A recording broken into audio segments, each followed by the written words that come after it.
வீடியோலைங்க பிரபஞ்சத்தோட நம்ம எப்படி கனெக்ட் பண்ணணும் அப்படிங்கிற அந்த பார்ட் 1, பார்ட் 2, பார்ட் 3 ஆல்ரெடி நீங்கள் பார்த்துருப்பீங்க. இப்போ பார்ட் 4 எண்ணத்தை பற்றி நம்ம பார்க்கலாம். அதாவது எந்த மாதிரி எண்ணங்கள் இருந்தால் ஈஸியாக நம்ம கனெக்ட் ஆகலாம், நம்ம தேவைகளான பணம், பொருள், நபர், புகழ், பதவி எப்படி நம்ம அடையலாங்கிறத இந்த வீடியோவில் பார்க்கலாங்க.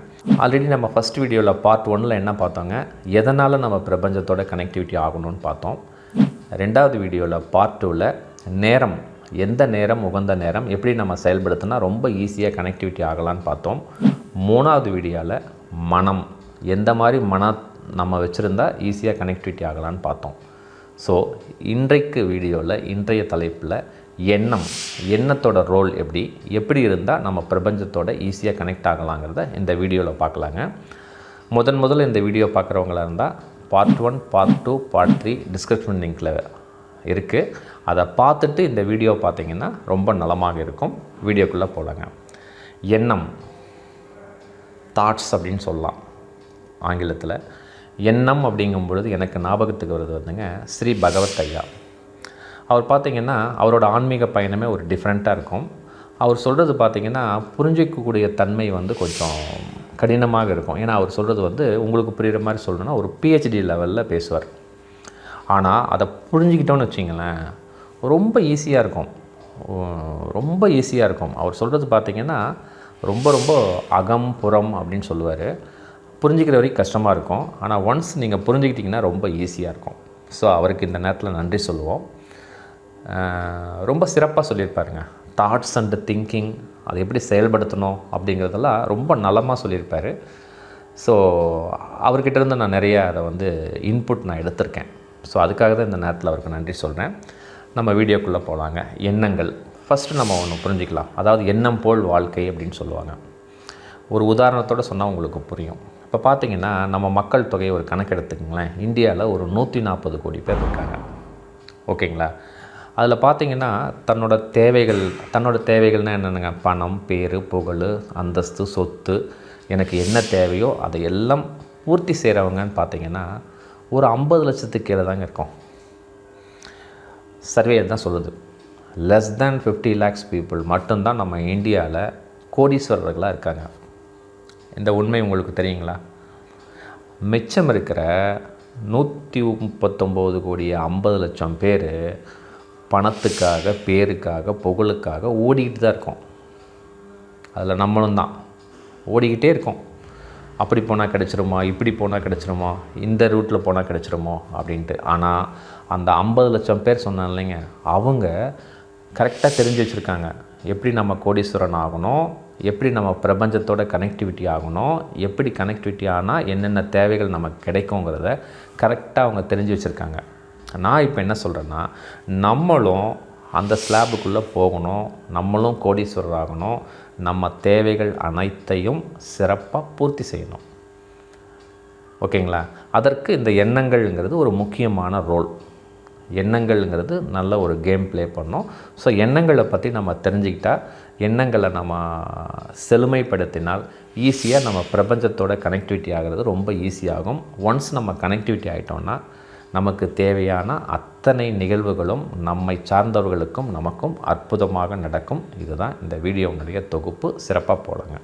எண்ணம் அப்படின்னு சொன்னோடனே நிறைய பேர் சொல்லுவாங்க, நிறைய குருமார்கள்லாம் சொல்லுவாங்க, புக்கெல்லாம் நிறையா இருக்குது. எண்ணத்தை கட்டுப்படுத்தலாம், எண்ணத்தை அடக்கலாம், அதுக்கு இந்த பயிற்சி இருக்குது, அந்த பயிற்சி இருக்குது, எண்ணமே வராமல் செய்யலாம் அப்படின்னு சொல்கிறதெல்லாம் எப்படி சொல்கிறது, அதெல்லாம் நம்பாதீங்க.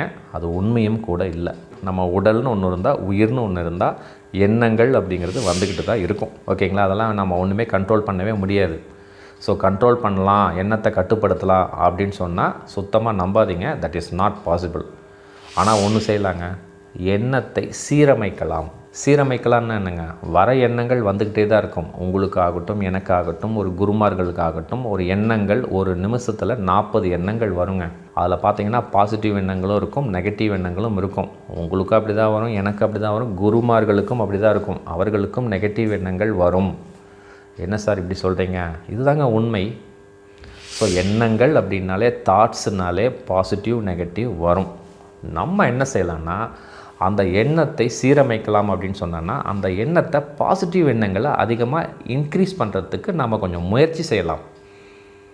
அவ்வளோதான். ஞானிகளுக்கும் எண்ணங்கள் வரும், தாட்ஸ் வரும், பாசிட்டிவும் வரும், நெகட்டிவும் வரும். ஆனால் என்ன டிஃப்ரென்ஸ்னால் நமக்கும் ஞானிகளுக்கும் என்ன வித்தியாசம்னா அந்த 40 எண்ணங்கள் சொன்னேன் இல்லைங்க, அந்த பாசிட்டிவ் எண்ணங்கள் பார்த்திங்கன்னா அவங்களுக்கு ஒரு 30-35 வரும், ஒரு 5 நெகட்டிவ் எண்ணங்கள் வரும். ஸோ அது ஒன்றும் பெரிய இஷ்யூ கிடையாது, பெரிய பிரச்சனை கிடையாது. ஆனால் நமக்கு 30 நெகட்டிவ் எண்ணங்கள், 10 பாசிட்டிவ் எண்ணங்கள். நம்மளால் பிரபஞ்சத்தோட கனெக்டிவிட்டி ஆக முடியறதில்ல. இவ்வளோதான் லாஜிக். ஸோ இப்போ நான் இந்த இடத்துல என்ன சொல்ல வரேன்னாங்க, அந்த 40 எண்ணங்கள் ஒரு நிமிஷத்தில் வருது இல்லைங்க, அதில் எப்படி நம்ம ஒரு 30-35 எண்ணங்களாக பாசிட்டிவாக ஆக்கிறதுங்கிறதுக்கு தான் இந்த பயிற்சி. ஒன்ஸ் நம்ம ஒரு 30-35 எண்ணங்கள் பாசிட்டிவாக நம்ம செயல்படுத்திட்டோம்னு வச்சிங்களேன், நம்ம ஈஸியாக பிரபஞ்சத்தோட கனெக்டிவிட்டி ஆகலாம். இதில் இன்னொரு அட்வான்டேஜ் இருக்குது, அதையும் நான் சொல்கிறேன். இந்த எண்ணங்களை மேம்படுத்தினால் நம்மளோட உடல் வலிமையாக இருக்கும். ஸ்ட்ரெஸ் ஹார்மோன்ஸ் பார்த்திங்கன்னா அந்த கெட்ட ஸ்ட்ரெஸ் ஹார்மோன்ஸ் நம்ம உடலில் இருக்காது. ஸோ நம்ம எண்ணங்களை, அதனால தான் எண்ணம் போல் வாழ்க்கைன்னு சொல்லுவாங்க. எண்ணம் நலமாக இருந்தால் நம்மளோட செயல்பாடுகள் அற்புதமாக இருக்கும் அப்படின்னு சொல்கிறதே அதுதான். அதனால் நம்ம எண்ணத்தை எப்படி பாசிட்டிவாக இம்ப்ரூவ் பண்ணலாம் அப்படிங்கிற பயிற்சியை இந்த வீடியோவில் பார்க்கலாங்க. இப்போ பார்த்திங்கன்னா இன்னொன்று சொல்லிடுறேன். நம்ம இப்போ இந்த நிலைமைக்கு இருக்கிறதுக்கு காரணம் நம்ம எண்ணம் தான். நம்மளை யாராவது ஏமாத்திருப்பாங்க, அதுக்கும் காரணம் நம்ம தான், நம்மளோட எண்ணங்கள் தான். நம்மளை ஒரு உறவு முறையில் ஏமாற்றிருப்பாங்க, இந்த நிலைமைக்கு நம்ம இருப்போம், அதுக்கும் காரணம் நம்ம எண்ணங்கள் தான். ஆனால் அக்செப்ட் பண்ண மாட்டீங்க. கொஞ்சம் இந்த பயிற்சி செஞ்சு பார்த்தோன்னா உங்களுக்கே அது புரியும். ஓகேங்களா? ஒரு சிம்பிளான பயிற்சிங்க. ஒரு 4 நல்ல வார்த்தைகளை ஞாபகம் வச்சுக்கணும். முதல் வார்த்தை ஐ லவ் யூ, நான் உன்னை காதலிக்கிறேன். ரெண்டாவது காட் பிளஸ் யூ, இறைவன் ஆசீர்வதிக்கட்டும். அடுத்தது தேங்க்யூ, நன்றி. அடுத்த 4வது வார்த்தை ஐ ஆம் எக்ஸ்ட்ரீம்லி சாரி, மன்னிக்கவும். இந்த 4 வார்த்தையை நீங்கள் அடிக்கடி எப்போ வேணால் நீங்கள் இதை பயன்படுத்தலாம். எப்படி பயன்படுத்தணுன்னாங்க, இப்போ நம்ம ஒரு பிரச்சனைக்கு ஆளாயிருப்போம், ஒரு உறவு முறை இழப்பாக இருந்திருக்கலாம், இல்லை உறவு முறை நம்மளை ஏமாற்றிருப்பாங்க, இல்லை நம்ம ஃப்ரெண்ட் சர்க்கிளில் யாராவது நம்மளை பணத்தில் ஏமாற்றிருப்பாங்க, இல்லை ஒரு ரிலேஷன்ஷிப்பில் பணம் வாங்கியிருப்பாங்க, பணம் கொடுக்க மாட்டாங்க. அந்த மாதிரி ஒரு இழப்பு ஏற்படும் பொழுது நம்மளோட எண்ணங்கள் எப்படி தெரியுங்களா இருக்கும், அதை பற்றிய சிந்தனையே ஓடும். அவன் இப்படி பண்ணிட்டான், அப்படி பண்ணிட்டான்னு 4 பேர்கிட்ட சொல்லுவோம். நம்ம அதை நினச்சிக்கிட்டே புலம்பிகிட்டே இருப்போம். அதனால் என்ன ஆகும்னா அந்த ஒரு நிமிஷத்தில் அந்த 40 எண்ணங்கள் சொன்னான்னு தெரியுங்களா, 40ம் நெகட்டிவாக தான் வரும். அவன் இப்படி போயிடணும், அப்படி போயிடணும்னு சொல்லிட்டு நீங்கள் உங்கள் மனசை கெடுத்துக்கிட்டே இருக்கிறீங்க. உங்கள் எண்ணம் நெகட்டிவ் அதிகமாக நமக்கு நெகட்டிவ் தான் அதிகமாகும். நம்ம இந்த பிரபஞ்சத்தோட கனெக்டிவிட்டி ஆக மாட்டோம். அந்த செயலும் நடக்காது, அந்த பணமும் வராது. இப்படி தான் 99% மக்கள் இருக்கிறோம். அப்புறம் எப்படி நமக்கு பணம் வரும், நம்ம தேவைகள் எப்படி நம்ம நிறைவேற்றுறது? ஸோ அதுக்கு தான் இந்த 4 வார்த்தைகள். அதாவதுங்க, நமக்கு ஒரு ஞாபகம் வருது, நம்மளை ஏமாற்றினவங்க, நம்மளை துரோகம் பண்ணவங்க ஞாபகத்துக்கு வருதுன்னு வச்சிங்க. அந்த நபர் ஞாபகம் வரும் பொழுது ஐ லவ் யூ சொல்லுங்கள். என்ன சார், அந்த நாய்க்கெல்லாம் ஐ லவ் யூ சொல்ல முடியுமா? புரியுது. அதுக்கு தான் இன்னொரு வார்த்தை இருக்குது, காட் பிளஸ் யூ சொல்லுங்கள். அந்த நபர் ஞாபகம் வரும் பொழுது அந்த நபர் செய்த செயலை பற்றி யோசனை பண்ணாமல் காட் பிளஸ் யூ, இறைவன் ஆசீர்வதிக்கட்டும் சொல்லுங்கள். எத்தனை தடவை ஒரு நாளில் அந்த நபர் ஞாபகம் வருதோ, உங்களை ஏமாற்றினவங்க ஞாபகம் வர காட் பிளஸ் யூ சொல்லிடுங்க.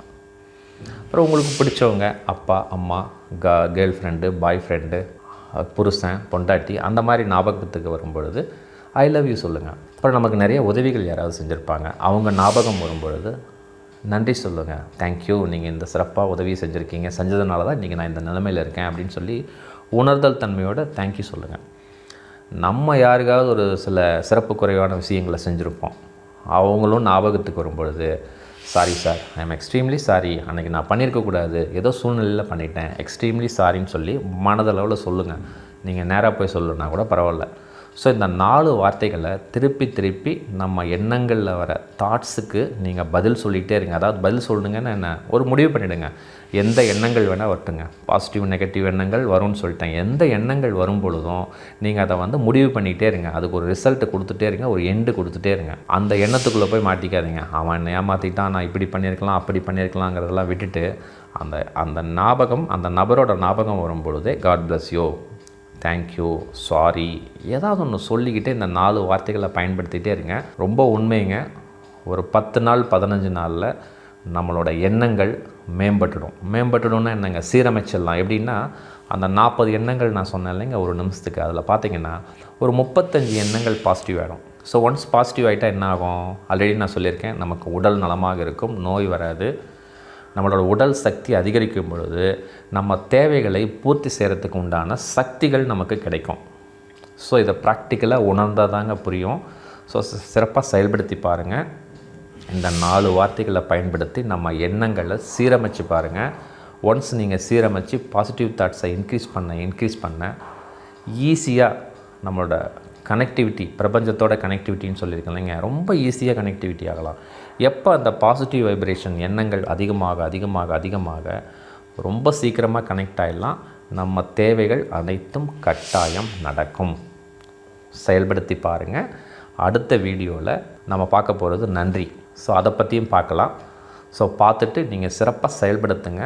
இந்த பிரபஞ்சத்தோட ஒவ்வொரு மனித பிறப்பினாலையும் கனெக்ட் பண்ணி நம்ம தேவைகளான பணம், பொருள், நபரை கட்டாயம் அடையலாம்.